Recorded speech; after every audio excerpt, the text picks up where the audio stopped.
I'm going to do this one at a time. A video for number 6. A particle moves along the x-axis. The velocity of the particle is this. So v of t is 6t minus t squared. What is the total distance traveled by the particle? So remember we went over this in class. Pardon me. If we want to know how far something traveled, we need to integrate not just the velocity, but the absolute value of velocity, so that when we move to the right and to the left, we don't like undo ourselves, because they want to know how much did we move total. So like if we move to the right 3 inches and then back to the left 3 inches, that would count as 0 if we don't have the absolute value bars. It would undo itself. So we need the absolute value bars from 2 to 3. So this is no calculator, so that would be annoying. On your test, I guess you would have a calculator, so you would be able to just put this right in.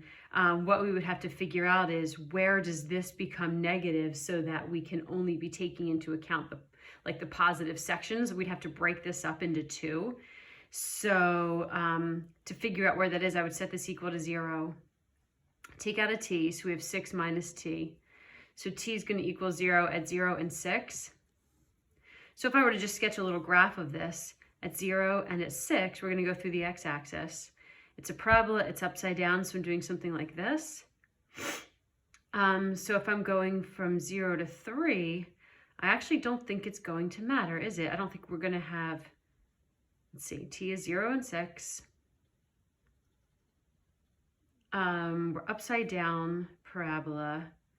So yeah, I think that we're gonna not even need to worry about the absolute value bars, because this is positive from 0 to 3 anyway. So let's just see, let's integrate this by hand. So we're going to have 6t squared over 2 minus t to the third over 3 from 0 to 3. So plug in 3, we'll have 9. 9 times 6 is 54, so 54 over 2 minus 3 to the third over 3 is 9. And none of those are fractions. Dang it, what is the total distance traveled? The velocity is 6t minus t squared. 6t squared over 2 over 3 from 0 to 3. 9. Oh, never mind. Haha, this is not a fraction.